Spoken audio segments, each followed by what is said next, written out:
ஈரான்ல போரானது தீவிரமடைந்திருக்கின்றது. ஈரான்ல குறிப்பா வடக்கு பகுதியான அல்பார்ஸ் பகுதியில தலைநகர் டெஹரானை இணைக்கக்கூடிய ஒரு முக்கியமான ஒரு பாலம் ஒன்று இருக்குங்க. இந்த பாலம் முழுமையான கட்டுமான பணிகள் இன்னும் முடியல. மத்திய கிழக்கு நாடுகளில் இருக்கக்கூடிய மிகப்பெரும் பாலங்களில் ஒன்றாக இது பார்க்கப்படுகிறது. இதை B1 பிரிட்ஜ் அப்படின்னு சொல்றாங்க.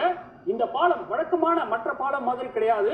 உலக அளவில் மோஸ்ட் காம்ப்ளிகேட்டட் ப்ராஜெக்ட்னு இதை சொல்றாங்க. அப்படிப்பட்ட பாலத்தை அமெரிக்கா குண்டு வீசி தகர்த்து விட்டது. இதுல மொத்தம் 13 பேர் கொல்லப்பட்டிருக்கிறாங்க.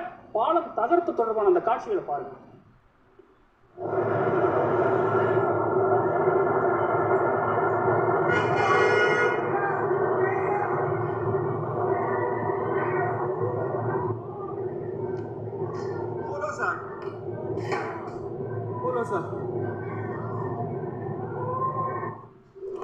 ஒரு பக்கம் ஈரான் இப்படி, ஒரு பக்கம் ஈரான்ல இருக்கக்கூடிய இந்த பாலத்தை அமெரிக்கா தகர்த்தது, இன்னொரு பக்கம்